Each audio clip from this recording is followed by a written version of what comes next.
Agreement ہے. آج سے جب مہنگائی کا دور تھا، پیٹرول مہنگا تھا، ڈیزل اتنا سستا تھا، 50-60 روپے تھا، اس وقت 21 روپے میں سودا ہوا تھا. تو ابھی انشاءاللہ عمران خان صاحب 6 روپے کی کوشش کر رہے ہیں. اگر یہ ہو گیا تو کتنا بڑا بریک تھرو ہوگا کہ جو انڈسٹری 500 تقریباً ملیں جو ہیں وہ بنگلہ دیش اور ملیشیا چلی گئی ہیں ٹیکسٹائل کی، وہ اب کتنا بڑا ہمارے ملک کو لاس ہوا تھا. تو یہ ایسا ایسا انشاءاللہ چیزیں ترقی کی طرف، بہتری کی طرف آ رہی ہے. لیکن یہ بڑا ایک قسم کا مذاق ہے ہمارے ملک میں کہ ہر چھوٹے چھوٹے شہر میں، گاؤں میں ایک ملک ریاض کیوں آپ کیا کرتے ہیں اس کی؟ یہ اصل میں یہی ہے کہ میری بات صحیح ہے، بہت صحیح ہے آپ کی بات. کیونکہ بات یہ ہوتی ہے کہ جو انسان کی حکمرانہ ذہنیت ہے نا، وہ اوپر آ جاتی ہے کمزور کو دیکھ کر. کسی نے کہا تھا کہ اگر آپ کے خون کھولنے لگے غریب کو دیکھ کر اور امیر کو دیکھ کر آپ نارمل رہیں، تو اس کا مطلب ہے کہ آپ اپنا نفسیاتی علاج کروائیں. اور پاکستان میں عموماً لوگ یہی ہوتا ہے کہ غریب کو دیکھ کر ایک پولیس والا بھی اس کا ٹھیلے کو الٹ دیتا ہے. وہ اس کے ٹھیلے کے الٹنے سے ایک پولیس والے کا، مجھے دیکھ کر بہت، ناظرین جب بھی آپ کسی پولیس والے کو ایسے دیکھیں کسی کا ٹھیلا الٹ رہا ہے، اور میں تو کہہ رہا ہوں کہ آپ اس کو پولیس والے سے اٹھوائیں کہ یہ ہاں اس نے غلط جگہ پارک کی، اسے ٹکٹ دیں، وہ دوسری جگہ چلا جائے. گورنمنٹ اس کے لیے آلٹرنیٹ جگہ بنائے، مارکیٹ بنائے پھلوں کی. ہمارے لوگ اتنے کاہل ہیں کہ جو خریدار ہیں وہ چل کے مارکیٹ میں، پھلوں کی مارکیٹ میں نہیں جائیں گے، وہاں سے چیز نہیں لیں گے، وہ روڈ سائڈ پہ لیں گے جو کہ روڈ کو بلاک کرے گی. پارکنگ روڈ سائڈ پہ ہوتی ہے، روڈ جو ہیں وہ چوڑی چوڑی روڈ ہیں، وہاں پہ یہی پولیس کے بطخ خور وہاں پہ کھڑے ہوتے ہیں، وہ موٹر سائیکلوں کے کرائے لے رہے ہوتے ہیں، گاڑیوں کے کرائے لے رہے ہوتے ہیں. اور یہ چیزیں جو ہیں یہ ختم ہونی چاہیے. جو ہماری روڈ اتنی چوڑی ضرور ہیں کہ وہاں سے ٹریفک گزر سکے، اگر وہ یہ جو ہیں ٹھیلے والے اور موٹر سائیکلوں والے اور گاڑیاں جو پارک کرتے ہیں وہ ان کی الگ جگہ بنا دی جائے تو ہمارے بازار بھی صاف ہو جائیں. اور وہ لوگ جو کہ باہر دکانوں کے باہر اپنا کچرا دکانوں والے پھینک دیتے ہیں، حکومت کی ذمہ داری ہونی چاہیے کہ انہی سے اٹھوائیں. تو اس طرح سے ملک صاف ہو جائے گا.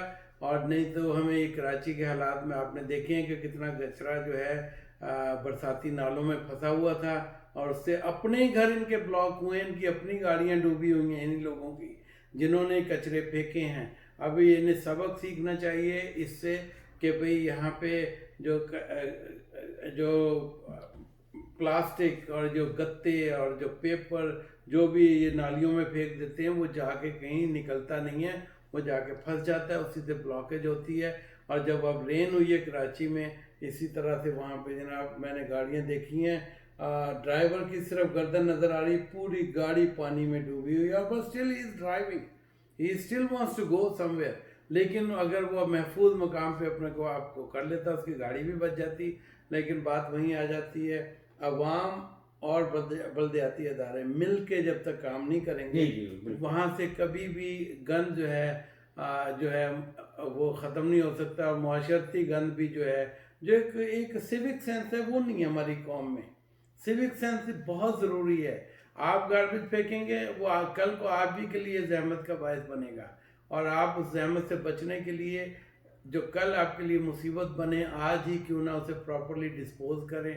اور میں نے کراچی میں گاڑیاں دیکھی ہیں، آپ یقین کریں 1960-70 کی دہائی کی گاڑیاں ہیں جو کچرا اٹھاتی ہیں. اور کچرا KMC کی گاڑیاں میں نے خود سے دیکھی ہیں جو کہ اڑاتی ہوئی کچرا پوری سڑکوں پہ جا رہی ہوتی ہیں. اور یہ پتہ نہیں صرف کتابوں میں یہ نئے ٹرک بائی کرتے ہیں، کتابوں میں نئے گاربیج ڈسپوزل یونٹ بائی کرتے ہیں، اور وہ سڑک پہ نہیں آتے وہ.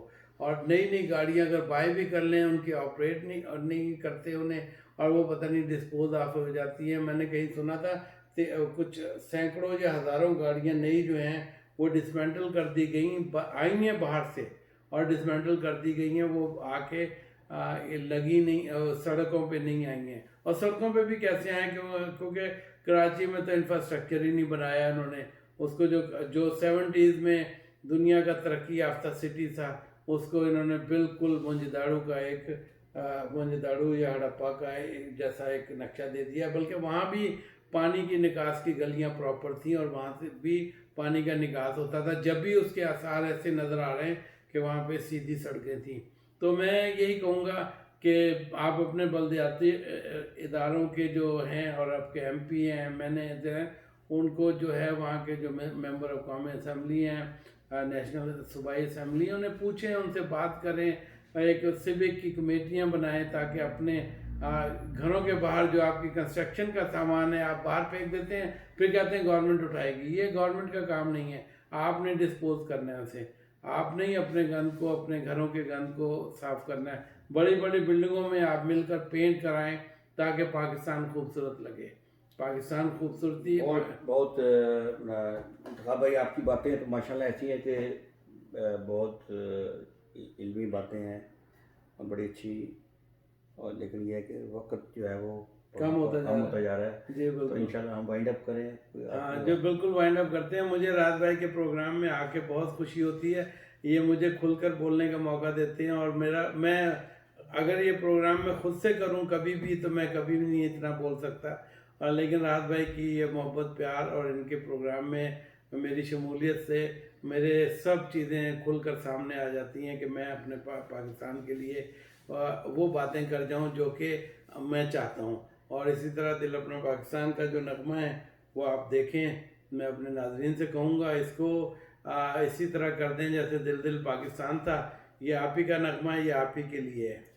ناظرین بات یہ ہے کہ بعض اوقات جو دل کی بات ہے وہ زبان پر آ جاتی ہے. تو الحمدللہ ہمارے بھائی جو ہیں انتخاب بھائی, ان کے دل میں پاکستان کے لیے, پاکستانیوں کے لیے درد ہے, اور اس کا اظہار, اس محبت کا, اس درد کا, اس خلوص کا اظہار انہوں نے ان کی 2.5 سال کی محنت نے دیا ہے. تو میں نے یہ سوچا تھا جس دن میں ان کے پروگرام میں گیا, میں نے گانا سنا, انہوں نے بڑی عزت افزائی کی, مجھے اس دن بلایا اور موقع دیا کیک کاٹنے کا. تو میں نے سوچا کہ ان کے ساتھ اس دن کافی رش تھا, انہوں نے کچھ میرے خیالات پوچھے. میں نے کہا کہ انتخاب بھائی بہت سمارٹ ہیں, انہوں نے اس نغمے کی رونمائی کے لیے جو دن چنا ہے 14 اگست ایگزیکٹلی, اس سے بہتر دن تو نہیں ہو سکتا نا. پاکستان کے لیے نغمہ لکھا گیا اور اس کو فلمایا گیا, تو اس کو ریلیز جو ٹائمنگ تھی اس کی وہ بہت اٹ واز گڈ ٹائمنگ. اور لیکن جو اس کی شاعری ہے اس میں ایک درد ہے, اس میں ایک خلوص ہے, اس میں درد, خلوص اور ایک جذبہ ہے, ایک اپٹومسٹک, یعنی کہ اس میں ایک ولولہ ہے, اس میں ایک کچھ کرنے کی ملک کے لیے, اور کچھ وہ ارادے ہیں, خواب ہیں. یعنی کہ ایک سارا ایک اٹس ون, کہتے ہیں نا کہ دریا کو کوزے میں سمیٹ لینا, تو وہ انہوں نے کیا ہے. تو میں نے کہا کہ میں ان کو پھر ایسے کرتا ہوں کہ اگلا پروگرام جب کروں گا اس کے بعد میں نے کوئی پروگرام اتنا, اب یہ میرا تقریباً جو لائیو پروگرام ہم آج کر رہے ہیں, تو لاسٹ ٹائم جو کیا تھا وہ کووڈ جب شروع ہوا تھا, اس کے بعد یہ پہلا کیا ہے. اچھا, ہاں میں نے کیا ہی نہیں, تو میں کہا اب یہ انتخاب بھائی کے ساتھ ہی کریں گے انشاءاللہ. اور یہ بھی تھا کہ شوکت بھائی کے بغیر بھی میرا کوئی سیٹرڈے کو, ایوری سیٹرڈے یعنی کہ سنڈے جو مارننگ پاکستان میں ہوتی ہے تو ان کے ساتھ پروگرام ہوتا ہے. لیکن پچھلے 2-3 ویک سے تقریباً 1 مہینے سے وہ بزی ہیں, کچھ ان کا اسکیجول ایسا تھا اور ایسی ٹائمنگ ہوئی, تو انہوں نے کہا کہ راحت تھوڑا سا اس کو پوسٹ پون کریں. لیکن آج میں موقع ایسا تھا 14 اگست کا, تو میں نے ان کو ریکویسٹ کی کہ پلیز اگر آپ ہمیں 5 یا 6 منٹ دے دیں تو چلو یہ ہے کہ ہمارے جو پروگرام کی رونق دوبالا ہو جائے گی. کیونکہ شوکت صاحب کی آواز کا بھی لوگوں کو ایک قسم کا ان کی عادت ہو گئی ہے کہ میرے پروگرام میں اگر شوکت بھائی کی آواز نہ آئے تو وہ لوگ کہتے ہیں کہ کیا ہوا ابھی یار, شوکت بھائی نہیں آیا آپ کے پروگرام میں. تو ناظرین یہ تھے ہمارے انتخاب بھائی, یہ تھا راحت کا انتخاب کہ جس نے جو ہے اپنے ملک کے لیے ایک محنت کی. اللہ تعالیٰ ان کو اسی طرح ان کا ولولہ, ان کا خلوص, ان کی محبت اور جو ہے اس کو قائم رکھے, اور اسی طرح ان کو ملک کے لیے, قوم کے لیے سوچتے رہنے کا موقع دے. اور میرے لیے بھی دعا کریں کہ ہمیں بھی اللہ صحت دے, تو ہم بھی یہ اس اپنے ملک کے لیے کچھ نہ کچھ بولتے رہیں, اپنے لوگوں کے لیے بولتے رہیں, کیونکہ ہم مجھے ہے حکم اعظم لا الہ الا اللہ. Thank you very much for watching. انشاءاللہ اگلے ہفتے پروگرام کے نئے پروگرام کے ساتھ حاضر ہوں گے. مجھے اور انتخاب بھائی کو اجازت. انتخاب بھائی جی اللہ حافظ کرنے سے پہلے میں شوکت بسرا صاحب کے پریشیس ٹائم کا شکریہ ادا کرنا چاہتا ہوں. شوکت صاحب آپ نے بہت دل لگی سے ہم سے بات کی, دل لگا کر ہمارا نغمہ سنا, اور یہی پاکستان کا دل ہے, اور اسی طرح سے آپ کی ہماری سوچ ایک ہی ہے, اور آپ کام کرتے رہیں پاکستان سے, اور ہم اگر یہاں سے کچھ بھی جو سوچتے ہیں ہم پاکستان کے بارے میں پازیٹیو, وہاں پہ آپ ایوانوں میں پہنچاتے رہیں, تو یہی ہماری کامیابی ہوگی. انشاءاللہ. Thank you very much. شکریہ. السلام علیکم. اللہ السلام حافظ. Thank you G.